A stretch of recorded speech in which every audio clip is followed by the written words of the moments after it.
Muy buenos días, muy buenas tardes, muy buenas noches. Depende mucho del horario en que usted, querido amigo, querida amiga, esté viendo esta transmisión.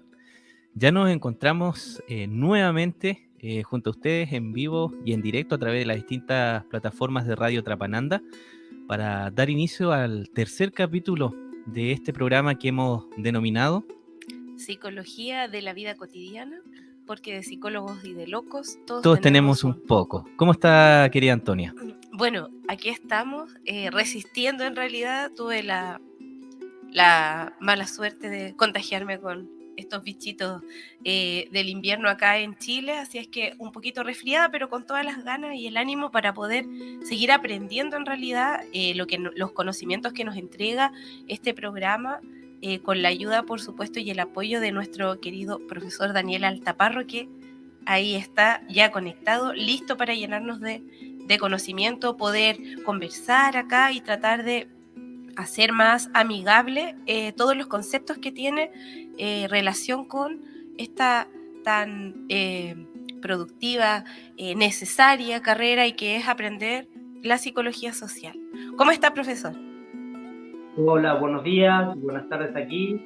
Estoy muy bien, muy contento de volver a estar junto a ustedes en este programa de Radio Trapananda y esperando que podamos continuar con esta entrega de información, le llamo yo, para la gente, para que la gente común, la gente trabajadora, la gente simple, pueda comprender algunas cosas y pueda de alguna manera desarrollar mejores mecanismos de defensa, de mejores, de alguna manera, actitudes que le permitan sobrevivir en este mundo tan difícil. Decimos sobrevivir porque vivir ya es difícil, ¿no?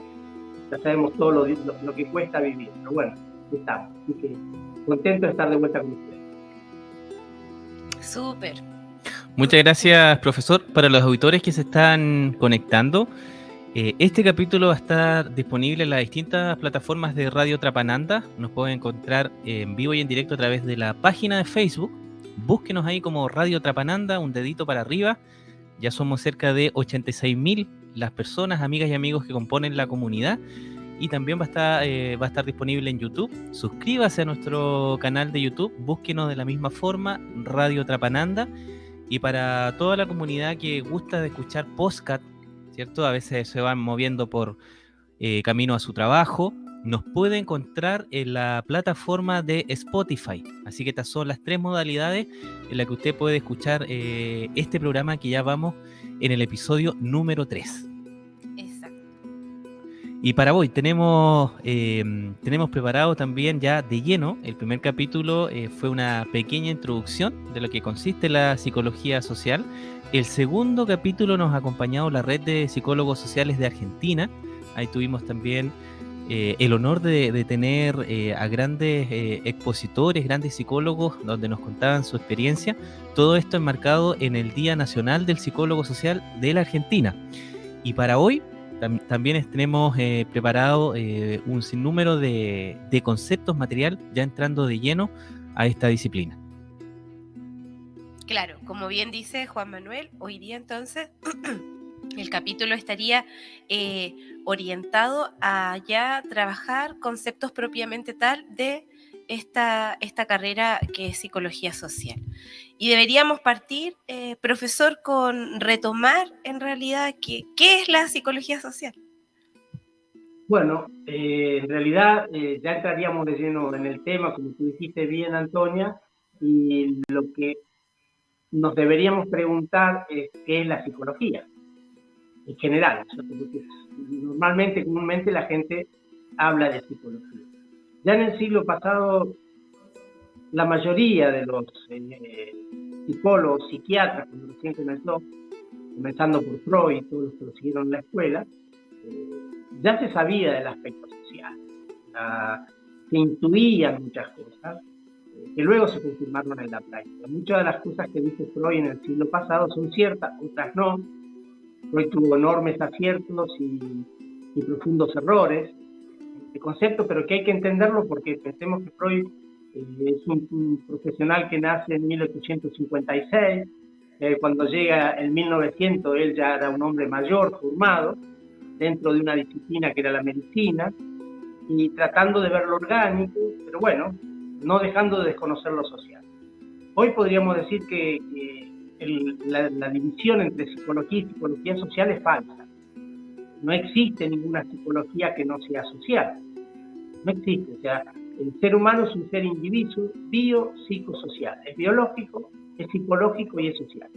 Y esas tres patas de ese taburete, que es el ser humano, de ese cuerpo que es el ser humano, no se pueden dividir. No, es imposible dividirlo. Entonces, Pichón Rivière tenía una frase allá por los años 60 que decía que hemos alcanzado el nivel más alto de la comprensión del ser humano, en el cual este es un ser indiviso, biopsicosocial, y que no es posible separarlo. Por lo tanto, lo primero que hay que dejar en claro es que esta falsa antinomia o esta falsa separación entre psicología y lo social, o lo biológico y lo social, es posible, no es posible. Si bien en el siglo pasado se estudiaba de esta manera, era simplemente por desconocimiento de la importancia de que los tres factores influyen en definitiva en la salud o en la enfermedad de las personas. Así que yo creo que para iniciar, el primer concepto fundamental es que la psicología, y vuelvo a repetir, toda psicología, independientemente de sus corrientes, que sean cognitivo-conductual, conductistas, positivistas, gestálticos, psicoanalistas, etcétera, etcétera, toda psicología tiene, digamos, una base que es biopsicosocial. Así que creo que ese es el primer concepto fundamental, fundante de la psicología social.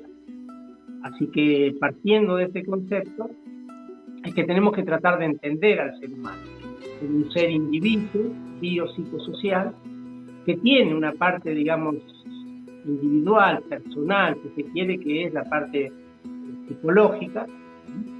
Dentro de esas tres patas, por decirlo de alguna manera, que componen al ser humano, la parte que corresponde a lo individual es la parte psicológica. Después hay una parte biológica que es, digamos, parte de la estructura del ser humano, como un órgano más, como un órgano de la respiración, como un órgano digestivo, o aparato, como se quiera llamar. También está el aparato cognitivo, el órgano cognitivo, que es el cerebro, la parte biológica, el sustrato biológico orgánico que contiene esta parte psicológica, que vendría a ser como el software, ¿no? Una vez leí algo muy bien, creo que era de Bruce Lipton, que lo veía, que decía que somos una computadora orgánica, una computadora de carbono, a diferencia de las computadoras de silicio, las que conocemos comúnmente. Funcionamos exactamente igual, o muy parecido. De hecho, el ser humano ha creado computadoras a imagen y semejanza de él, ¿no? O sea, partiendo de mirarse a sí mismo. Entonces, la parte, digamos, orgánica, la parte biológica, es la parte que tiene que ver con el cuerpo. Después hay una parte social, que es lo que ocurre fuera, en ese mundo externo, en esa vida cotidiana, que no depende de nosotros. Hay millones de personas, hay millones de situaciones que todos los días cuando nos levantamos producen sucesos, independientemente de nuestra voluntad. No depende de mí que abra el supermercado, que cierre, no depende de mí de que haya una huelga, de que haya una guerra, no depende de mí de que el dinero valga o no valga por la inflación, etcétera, etcétera. Hay montones de cuestiones que tienen que ver con lo social. Entonces, esas dos partes, lo biológico y lo social, podríamos decir que son las dos variables que nosotros no podemos manejar. No podemos manejar lo biológico, no podemos manejar lo social. Lo biológico ya es un programa de cómo funciona y ya es automático. Nosotros no pensamos que tengo que respirar, tengo que comer, tengo que hacer la digestión, cómo la comida que comemos se va a transformar en energía para mover las piernas o los músculos. La parte biológica no la manejamos, ya digamos, es inherente al ser humano. Y la parte social no depende de nosotros, porque ocurren cosas afuera que yo no puedo manejar. Yo no puedo decidir sobre lo que ocurre afuera.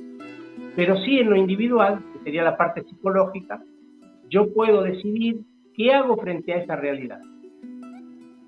¿Qué hago frente a esa realidad social que está ocurriendo afuera? Entonces sería un poco, bueno, la relación que existe entre lo social y lo individual. en última instancia, de lo cual lo biológico da cuenta en el sentido de que el cerebro, nuestro cerebro, como lo hemos dicho muchas veces, es el órgano cognitivo, el aparato cognitivo encargado de recibir esa información del mundo exterior, procesarla y distribuirla dentro de nuestro cuerpo. Distribuirla a todas las células, a todos los órganos y, de alguna manera, actuar frente a la realidad exterior. Pero hoy en día, como lo hemos charlado muchas veces, la función del cerebro realmente está en duda, puesta en duda en cuanto a si es el cerebro el que produce y analiza la información y elabora la respuesta adaptativa o si es la mente. Esto hemos hablado muchas veces.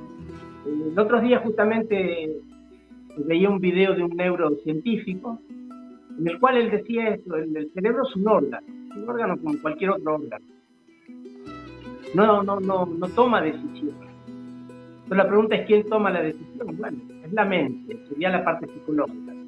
Ahí entramos, digamos, en conceptos que ya se han estudiado, que ya se conocen. Por eso decía también, muchas veces hemos dicho ya, y sobre todo ya estamos entrando en este primer cuarto del siglo XXI, creo que es hora de sentarse, analizar los conocimientos adquiridos en los últimos 30 o 40 años, sobre todo los conocimientos de fines del siglo XX y principios de este siglo XXI, y sentar las bases de una nueva psicología, como de una nueva medicina.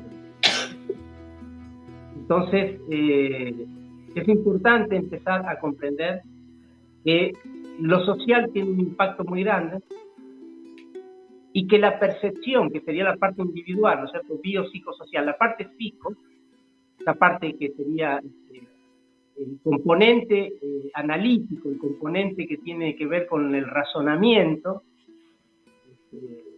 para la elaboración de respuestas, esa parte es la que deberíamos ver con mayor profundidad dentro de esta relación entre lo biológico, lo psicológico y lo social. Es decir, no separar y ver qué es lo importante.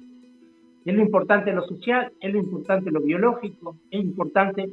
Los tres son igual de importantes porque funcionan como una sola unidad indivisa. Pero dentro de esa unidad indivisa, lo importante en última instancia es la parte psicológica. Es decir, ¿qué hago yo frente a lo que ocurre afuera? ¿Qué hago yo frente a lo que está pasando en ese mundo exterior? Porque la parte orgánica, digamos, la parte del cerebro, no tiene ninguna función en el sentido de lo que pasa afuera.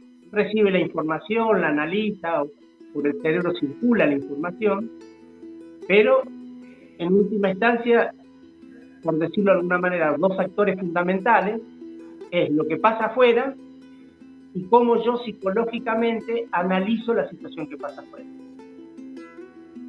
Entonces, esto traducido a lo que le pasa a la gente común, simple y sencilla. La gente se levanta cada mañana, tú, Antonia, Juan Manuel, Antonia, se levantan a la mañana, como cualquier ser humano, y ven que pasan cosas. Y tienen que hacer cosas, tienen que vivir en ese mundo exterior.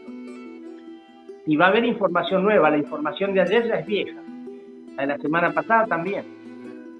Entonces, aparecen nuevos sucesos y ustedes tienen que estar, como yo, como todos, cotidianamente respondiendo a esta realidad exterior. Entonces, ahí es donde está, digamos, lo importante. ¿Qué hago yo con lo que está pasando afuera? Por eso decimos, no solamente importa lo que está pasando afuera, sino mi reacción con lo que está pasando afuera. Y cada ser humano, cuando se levanta a la mañana, tiene que salir a la calle, a trabajar, a vivir, a compartir con otros, y a compartir con su familia desde que se levanta, está en su casa. Y tiene que ir resolviendo los problemas de la vida cotidiana, las distintas situaciones. Tiene que ir generando respuestas permanentemente a todo eso. Y esas respuestas y esa reacción del ser humano, lo que está pasando fuera de él, es lo que le va a llevar, digamos, a que tenga una vida saludable o no. Depende de las reacciones que tenga, depende de los análisis que haga, depende de la respuesta adaptativa que dé. Y ahí es la parte importante, pero también hay otra parte que la gente no conoce, que es que, digamos, que el ser humano toma decisiones, reacciona a esta realidad exterior, elabora respuestas adaptativas, por así decirlo, en función de la información que posee. En función de la información que posee. O sea, ¿qué información yo tengo del mundo exterior que me permita a mí elaborar una respuesta correcta? Y esto lo podemos ver, por ejemplo, en la parte de economía en un país. ¿Qué está pasando en nuestro país? La gente vive engañada por los medios de comunicación, vive engañada por medios de comunicación que pertenecen a los ricos, a la clase dominante. Esto parece política, siempre lo explicamos, no es así. O sea, alguien elabora información. Esa información, basura, información que el 90% no sirve para nada, no le sirve al ser humano para elaborar una respuesta adaptativa. Y pongamos en un caso la delincuencia, ¿no? Yo me acuerdo de los años 90, estaba en Argentina, y claro, producto de todo lo que fue el avance del neoliberalismo, me acuerdo que en mi ciudad se cerraron innumerables establecimientos industriales, más de 13.500 sombreros industriales quedaron en la calle, miles y miles de desocupados.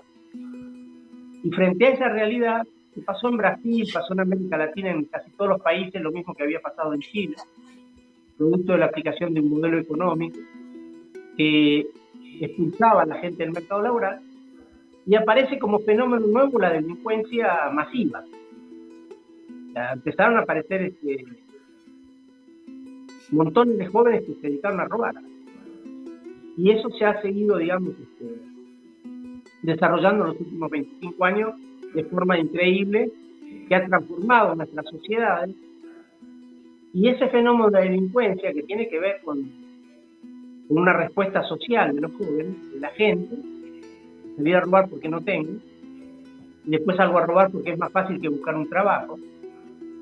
Todo eso tiene que ver con un modelo de sociedad. Pero a su vez de eso, había unos medios de comunicación que permanentemente, en la televisión, en los noticiarios, en todo tipo de publicaciones, aparecía esto de los delincuentes y ladrones y malas personas y esto y lo otro.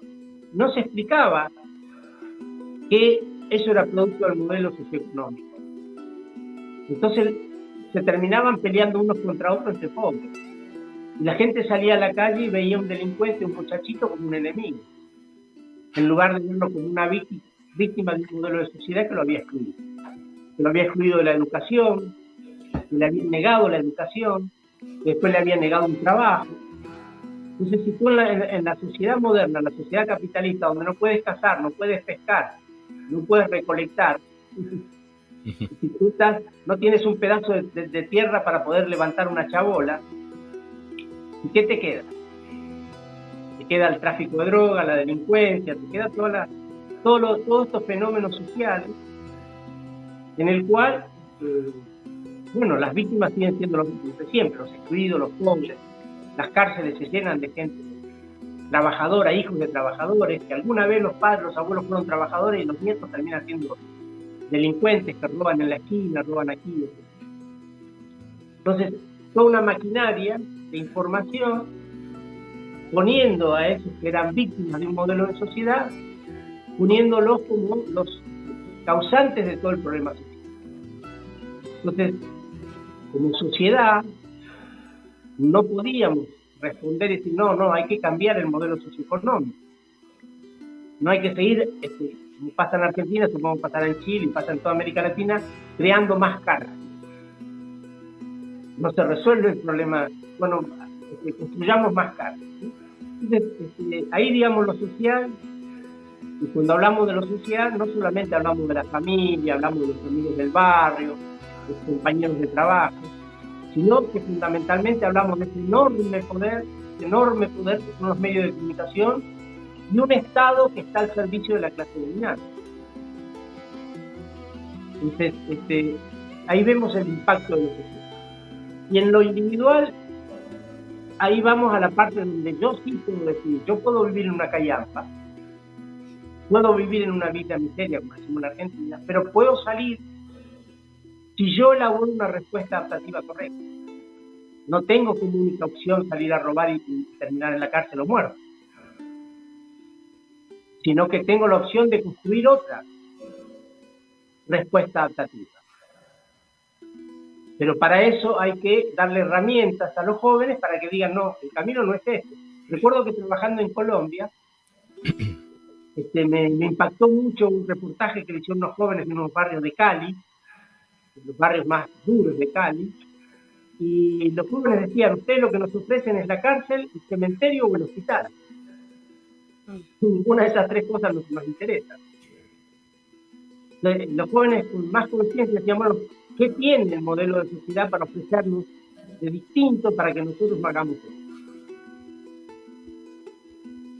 Claro, toda la razón, profesor. Nosotros acá, a veces el ejercicio de encender la televisión son malas noticias. Generalmente niños muy jóvenes que no superan la mayoría de edad, 16, 17 años, se van al barrio alto de Santiago, donde está toda la clase dominante, hacen un portonazo que es robarle el auto antes que ingrese a la casa, y después de una persecución con la policía, ahora hay una ley de gatillo fácil, que la policía dispara primero y pregunta después. Entonces también como de cierta forma el modelo político, social y económico se va protegiendo respecto, en vez de decir cuál es el problema, de por qué ese niño de 16, 17 años tomó esa decisión, ¿cierto? Muchas veces bajo el efecto de alguna droga, se consiguió alguna pistola, armamento y se fue al barrio alto. ¿Por qué? Porque hay otros tipos que compran el auto de lujo. Entonces arriesgan su vida por un par de monedas, pero los noticiarios lo único que dice es que aumentan los indicadores de violencia, que la violencia está desatada, que se justifica de alguna forma las nuevas atribuciones de la policía, porque eso es lo que ocurre acá en Chile, que la policía dispara primero, pregunta después, en función de tener esta paz, esta tranquilidad que es tan necesaria. Pero si lo llevamos solamente a esos hechos de violencia que ocurren en Santiago, la pregunta que nosotros nos hacemos y hemos conversado acá con Antonia, ¿ocurrirá lo mismo en Arica, que es el norte de nuestro país? ¿Ocurrirá lo mismo en Magallanes? ¿Ocurrirá lo mismo en el territorio insular? Entonces la gente cae en esa crisis, en ese pánico de que la violencia está desatada, pero solamente esos hechos en particulares ocurren en la región metropolitana. Entonces ahí cabe lo que usted acaba de mencionar, de cómo el manejo de los medios de comunicación influyen en este pánico globalizado, en el caso particular de Chile. Sí, en ese sentido es el impacto de lo social, le llamamos. ¿De qué manera lo social impacta en cada uno de los individuos, en lo individual? Y justamente por eso, porque no estamos hablando de un pequeño poder, estamos hablando de todo un aparato a nivel nacional y a nivel mundial, a escala planetaria, por lo menos lo que tiene que ver con Occidente, lo que sería Europa, el mundo anglosajón, que se llama, que hoy está bajo la tutela de, como hace muchísimos años, después de la caída del Imperio Español, fue suplantado por el imperialismo inglés. Todos sabemos que a la caída del Imperio Español, quien ocupó económicamente América Latina fue el imperialismo inglés. Hasta el año 40 había un miembro de la Cámara de los Lores que decía: Argentina es nuestra mejor colonia porque tiene un gobierno y un ejército y se defiende sola. Y hoy seguimos bajo el dominio del Fondo Monetario Internacional y todos estos bancos de la usura, claro, que han asfixiado las economías de nuestros países. Entonces hay un poder. Cuando nos referimos a lo social, no nos referimos solamente a la relación con mi papá, mi mamá, mi pareja, mis hermanos, los vecinos, los compañeros de trabajo, en la cual sí también influye en nuestra vida cotidiana, porque por supuesto tiene que ver con las emociones directas, el amor, el desamor y los problemas, los conflictos familiares y sociales del barrio, pero desde la psicología social nos interesa ir un poquito más arriba y observar, el impacto de lo social, de lo que realmente afecta a toda la población. Porque los problemas familiares me afectan a mí, a mi familia y a dos más. Mis problemas en la fábrica nos afectan a nosotros, a los que trabajan en la fábrica, pero no afecta al conjunto de la sociedad. Pero sí, esa manipulación y ese manejo que se hace desde los grandes medios de comunicación y desde el Estado Nacional y desde las políticas internacionales, todos sabemos que se deciden políticas internacionales en Washington, en Londres, en Europa, para lo que es América Latina y el África, ¿no? Ya son políticas que vienen digitadas desde arriba, y todo un modelo, digamos, de generar información que le llega a la gente. En la Argentina llegó la gente común, simple, a pedir la pena de muerte contra estos muchachitos delincuentes, ¿no? Y por supuesto a alabar a la policía de Gatillo Fácil, todo eso. No, sí, tienen que matarlos a todos. Y yo me pregunto, ¿cómo es que le han hecho ese lavado de cerebro a la gente común que está pidiendo la pena de muerte? Y inclusive en la Argentina se llegó, no sé al final en qué quedó, en disminuir la edad de condena. O sea, niños de 12, 13 años querían mandarlos a la cárcel. O sea, por supuesto que detrás de eso hay toda una propaganda constantemente que entra en la cabeza de la gente, en donde logran que la gente apoye estas políticas represivas, ¿no? Pero todo esto tiene que ver con lo social. Entonces, fíjense, volvemos a lo mismo, biopsicosocial. Lo biológico es el sustrato orgánico de la computadora. Nosotros somos una computadora orgánica. Eso es fundamental entender. Recibimos la información del mundo exterior a través de los sentidos, la llevamos a través del cerebro y en la mente, en un lugar que no se sabe dónde está la mente, ¿sí? Que sería el software, se analiza y se procesa la información y se elabora la respuesta adaptativa. Entonces, toda la información que viene del mundo exterior está permanentemente impactando. Por eso la importancia, y ellos lo saben, las clases dominantes lo saben, de dominar la mente de las personas a través de los grandes medios de comunicación. ¿Cómo se hacía? ¿Se acuerdan que la última vez, no en el último programa, sino en el primer programa, hablamos de esto de que para que la gente lo entienda bien, lo pueda, digamos, visualizar, tomamos como ejemplo el Imperio Español y el rol de la Iglesia Católica. Y dijimos muy claramente, si ustedes, cualquier ciudadano común, hoy le preguntamos sobre el colonialismo español y la Iglesia Católica y cómo explotaron y oprimieron durante 5 siglos a los pueblos de América Latina, y lo entienden, que lo hicieron con las armas, la represión y con el convencimiento psicológico, para que el otro aceptara ese modelo de sociedad esclavista, ¿no? Entonces, hoy están haciendo lo mismo con otras herramientas, o sea, con la represión, cuando hay que reprimir, y con la información que le va a llegar a cada ciudadano de Chile, de Argentina, de Perú, de Bolivia, Brasil, México, etcétera, o de Europa, de España, donde sea, a través de los grandes medios de comunicación. Hoy los medios de comunicación tienen más importancia que la universidad y que las escuelas.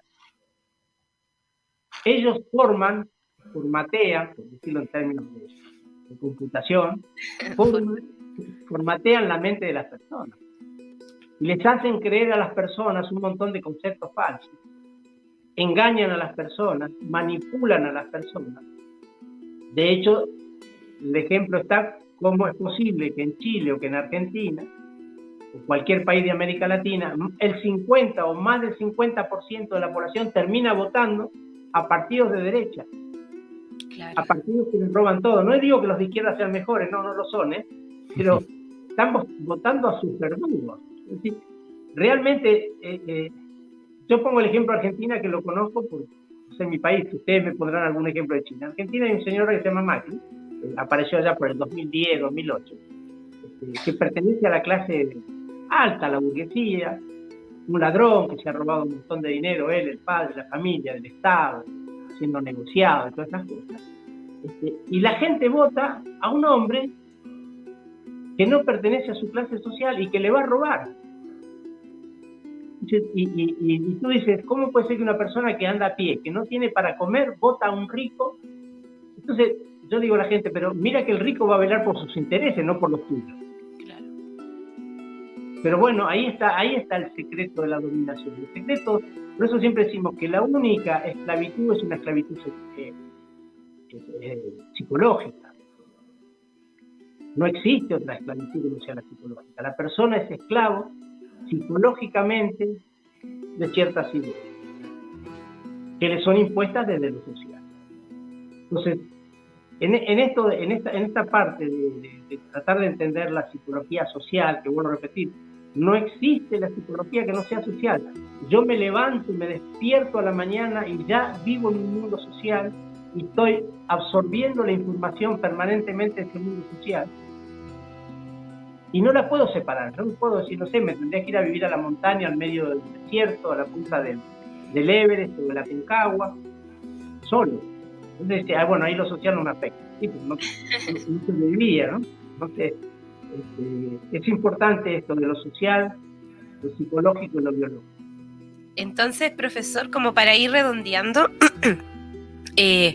estamos en el tercer capítulo de nuestro programa Psicología de la Vida Cotidiana, porque de psicólogos y de locos todos tenemos un poco, ¿cierto? Y estamos profundizando en realidad en qué es la psicología social, en la importancia de la psicología social, y ya nos quedó claro que la psicología de lo social no puede estar separado. A mí me gustaría profundizar un poquito, profesor, en el concepto de respuesta adaptativa, porque si bien es cierto, nosotros tres ya sabemos lo que es una respuesta adaptativa y a través de todos los ejemplos que ustedes están dando acá, con todo este análisis un poco de lo que pasa, de lo que nos sucede, me gustaría como en este capítulo que ningún auditor o auditora que nos esté escuchando se quede con la duda de qué es una respuesta adaptativa. Sí, en primer lugar no es una característica propia de los seres humanos. Todo ser viviente tiene que adaptarse permanentemente al entorno. La otra vez escuchaba de un hongo microscópico que se adhiere a las plantas y que buscaba en la planta el lugar que mejor le servía para sobrevivir. Él tenía que adaptarse y entonces veía qué lugar en la planta le daba más sol, más humedad, menos humedad, en qué lugar se iba a desarrollar, iba a crecer, que le ofreciera mejores posibilidades de vida.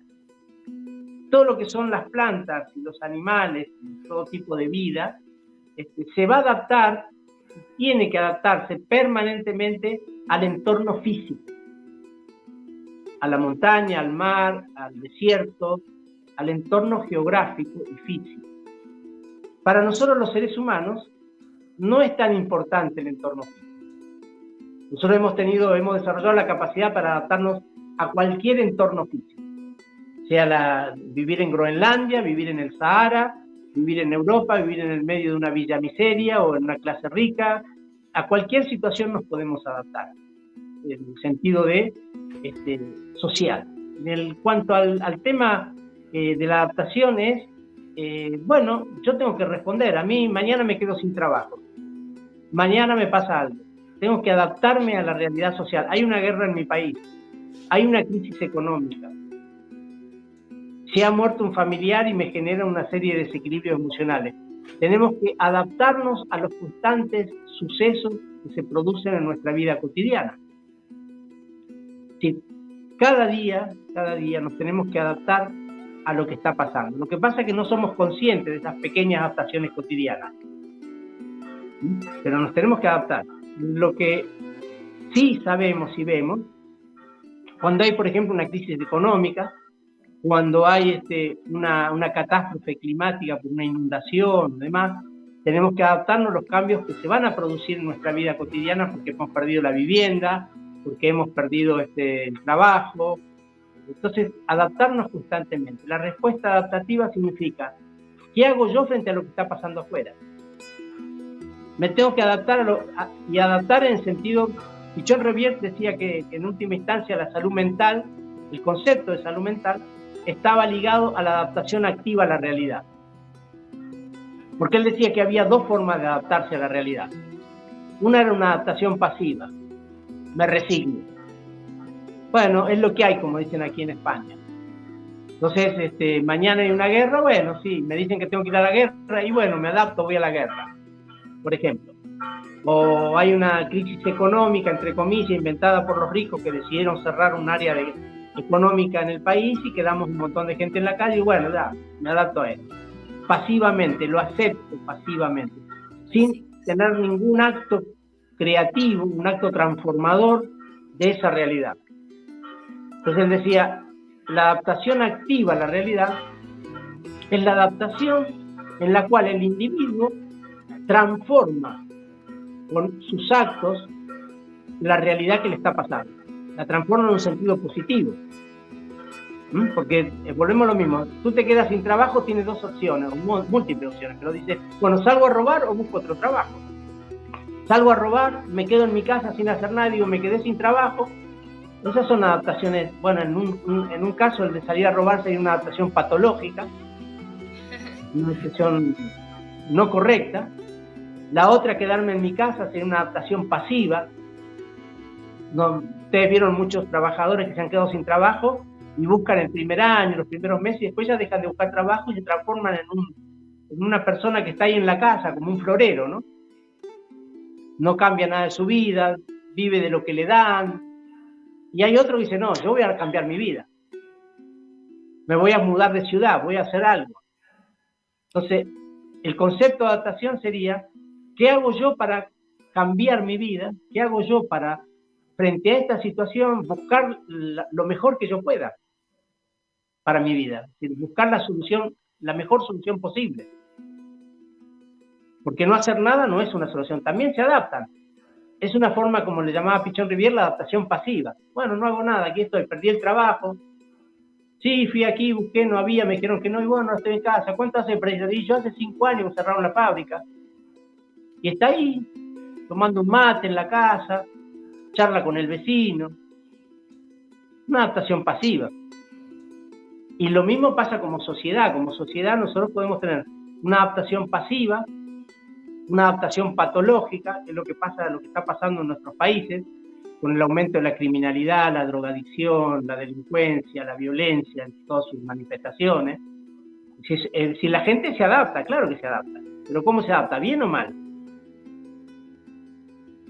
Es decir, ¿qué tipo de adaptación tiene a ese entorno social? Lo aceptan, muchas veces hablan, viendo las villas miserias, o las callampas, como dicen ustedes, tú ves, tú te preguntas, ¿cierto? ¿Cómo es posible que esta gente viva en esas condiciones y no reaccione? ¿Cómo es posible que la gente no salga y quiera dar vuelta al mundo, cambiar esa realidad que llevan décadas y viene ya de generaciones? Los abuelos, los padres, los nietos. Entonces, esa es una adaptación pasiva. La gente no reacciona frente a un modelo de sociedad que los ha excluido y que los ha empujado a la miseria. Y acepta resignadamente esa miseria. No, ¿cómo voy a aceptar esa miseria? Yo soy un ser humano, tengo derecho a vivir una vida digna. Por ahí entonces, quizás, profesor, en honor al tiempo, nosotros somos tres humanos bastante buenos para conversar. Nos pusimos hoy día, en el capítulo de hoy, una misión de hacer de poder grabar por lo menos 2 capítulos de menos minutos. Entonces ya estamos como llegando como al tiempo límite que nos habíamos puesto, pero me gustaría a los auditoras que nos están escuchando es que pensemos un poquito en nuestras vidas, qué respuestas adaptativas hemos nosotros mismos trabajado a lo largo de nuestras vidas, quizás como vecinos, como vecinas. Al igual que usted, profesor, también a mí me provoca mucha preocupación el tema de la resignación. también acá en Chile nosotros tenemos miseria en nuestras poblaciones. También vemos el problema de la drogadicción, el problema de la delincuencia. Y también vemos mucha gente resignada que en vez de aportar a la organización, en realidad se encierran y compran un fierro más para sus casas, un fierro más grueso, y se van encerrando, protegiéndose de esta, no sé, pues esta delincuencia que se pudiese dentro de las poblaciones quizás mejorar de otra forma. De todas maneras, no depende solamente de nosotros, vecinos, vecinas, también, por supuesto, depende del municipio que se encarga y ver cómo esto lo podemos transformar. Ahí, corríjame nomás, profesor Juan Manuel, si me estoy como equivocando, de la importancia de entender la psicología social como un todo en realidad. Quería centrarme en lo de la respuesta adaptativa como para que podamos ir dando un cierre a este concepto. Por ahí en educación aprendí una habilidad a la vez, de lo general a lo particular, y vamos como cerrando como un poco este capítulo con respecto a eso, no sé, algún ejemplo que nosotros hayamos visto. Vamos a dejar igual la pregunta al aire para que los auditores que nos están escuchando, por supuesto, hagan sus comentarios, anotemos ahí, escribamos nuestras opiniones con respecto a lo que pensamos acerca de estas respuestas adaptativas pasivas, como decía el profesor, de resignarse a la realidad que nos tocó y quedarnos ahí, pues no hacer nada. Y cómo también podemos tener ejemplos de agentes de cambio que van aportando en realidad a hacer una sociedad diferente. Totalmente de acuerdo. Bueno, en resumen, ya el tercer capítulo que ya se nos va, tuvimos la introducción a qué es la psicología social y esta pregunta clave que tú hacías, Antonia, que es una respuesta adaptativa. La invitación a los auditores y auditoras es que hagan sus comentarios. Ya nosotros vamos a tener ahí, vamos a anotar cada una de sus preguntas para de forma conjunta, ¿cierto? Somos radio, no seríamos nada sin nuestros auditores y auditoras, donde usted, amiga, amigo, también tiene un rol súper importante, así que nos puede hacer llegar todos sus comentarios, sus preguntas, nos puede encontrar en el canal de YouTube. Vamos a repetir nuevamente cuáles son las formas en las que usted puede escuchar este capítulo directamente a través de la página de Facebook. Búsquenos ahí como Radio Trapananda. También estamos en el canal de YouTube. Suscríbase de la misma forma, Radio Trapananda, donde sale la lupita. Y por supuesto, para la comunidad que escucha podcast, nos puede también, este capítulo va a estar disponible en Spotify. Ya son 45 minutos, el tiempo en radio avanza muy, pero muy rápido.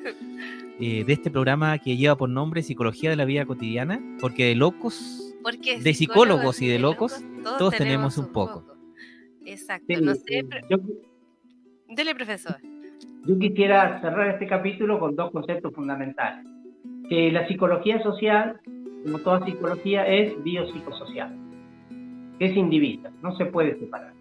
Que lo social afecta a lo individual y lo individual afecta a lo social. Y como segundo, digamos, concepto fundamental, de que uno tiene que siempre vive elaborando consciente o inconscientemente respuestas adaptativas y que estas pueden ser patológicas o saludables o pasivas, ¿no? O sea, uno puede tener distintos tipos de respuestas y de la respuesta que dé depende su salud y su calidad de vida. Su bienestar. Claro, el bienestar.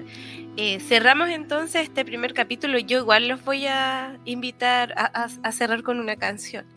Y la canción que elegí para cerrar el capítulo de hoy es una canción que en realidad nos va a ayudar como a los auditores, auditoras que nos escuchan a resumir un poco el capítulo y ver, porque en la vida uno toma decisiones, por lo tanto nos vamos con decisiones de el gran artista como Rubén Blades, de nacionalidad, hoy no sé, dominicano, ¿es Rubén Blades? Usted eligió la canción. Yo ahí me... Creo que es panameño, ¿no? Creo que es panameño. Sí, panameño. Me disculpo, pero nos vamos con decisiones entonces de Rubén Blades. Nos vemos entonces en el próximo capítulo. Sintonícenos si nos quiere escuchar en vivo.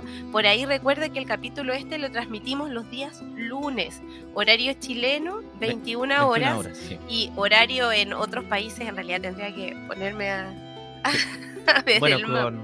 el norte de Europa y Europa tenemos unas 6 horas de diferencia. No nos pueden escuchar en vivo, pero los demás nos escuchan ahí en las plataformas que, por supuesto, nos dio a conocer Juan Manuel por el canal de YouTube, por Spotify, por la página de Facebook.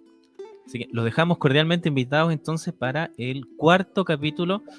Agradecer al profesor Daniel Altaparro por todos sus conocimientos, su tiempo y esta idea, ¿cierto? De compartir estos conceptos que nos ayudan en nuestra vida cotidiana, en entender cómo funciona nuestro entorno, lo social, que es tan importante, y cómo vamos generando esta respuesta adaptativa a este modelo económico, político y social, que este gigante con pies de barro, que ya se está desmoronando y cayendo en gran parte de los países. Ya está demostrado que lamentablemente la crisis la pagamos los pobres. Así que la invitación es a que siga sintonizando este programa y vamos aprendiendo juntos, porque como bien dijo el profesor cerrando el capítulo, esta respuesta adaptativa puede ser saludable o puede ser patológica. O pasiva, que eran las 3 categorías de la respuesta adaptativa. Nos vemos entonces. Muchas gracias, profesor. Bien. Nos vemos en la próxima. Chao.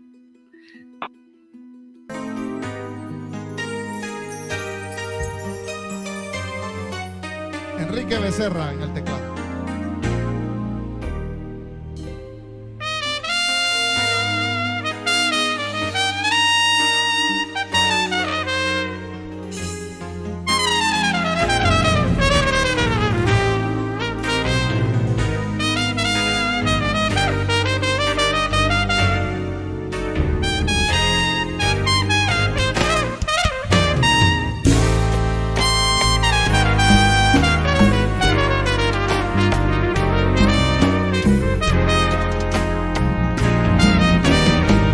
López, trompeta.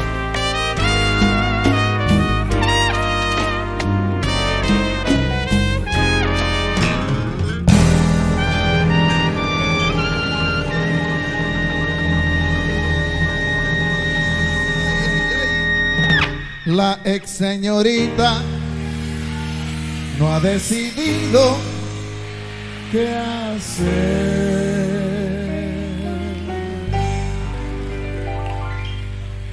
En su clase de geografía, la maestra habla de Turquía, mientras que la susodicha solo piensa en su desdicha y en su dilema. Ay, qué problema. Y en casa el novio ensaya qué va a decir.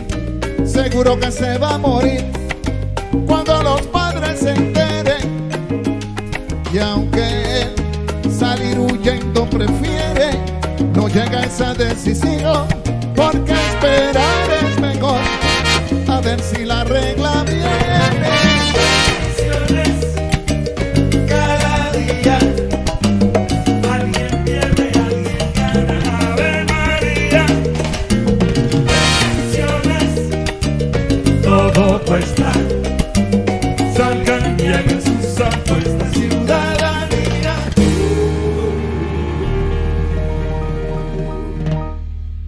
El señor de la casa de alquiler, a pesar de que ya tiene mujer, ha decidido tener una aventura a lo Casanova y le ha propuesto a una vecina que es casada de la manera más vulgar y descarada. Cuando su marido al trabajo se haya ido, lo llame a él para él ser su enamorado. Y la señora, que no es boba, se lo cuenta a su marido y el tipo decide ¿qué? Invitar al atrevido. Y ella lo cita cual lo acordado. Y el vecino sale todo perfumado, con ropa limpia que su esposa le ha planchado. Trae una flor que se encontró en el tendedero, a lo Love Story. Y en casa de la vecina está el marido, indeciso sobre dónde darle primero, con un bate de béisbol del extranjero, de esos que dicen Carlos Lee. Suena el timbre, ring ring, y no es el gran combo. Comienza la segunda del noveno.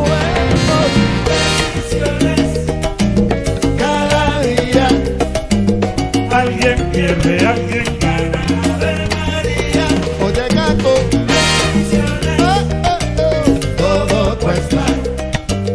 Salgan ya en sus apuestas.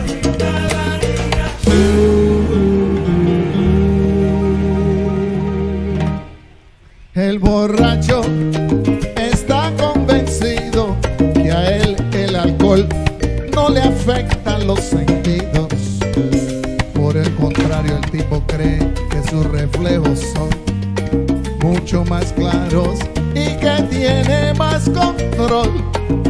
Por eso él hunde el pie en el acelerador, sube el volumen de la radio para sentirse mejor, bien chévere. Cuando la luz cambia a amarilla, las ruedas del carro chillan y el tipo se cree un James Bond. Decide la luz del semáforo ponerse y no ve el camión aparecerse en la oscuridad. Tito choca y la pregunta, ¿qué pasó? A la eternidad lo descuadernaron. Lo descuadernaron. Alguien pierde, alguien gana. Ave María. Decisiones, todo cuesta. Salgan y hagan sus apuestas. Cada día. Decisiones, Cada día alguien pierde, alguien gana. Ave María. Decisiones, todo cuesta.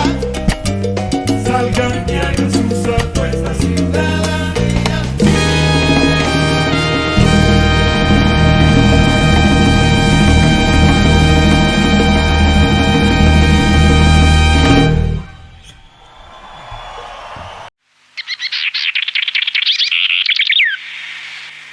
Radio Trapananda, humanizando la señal.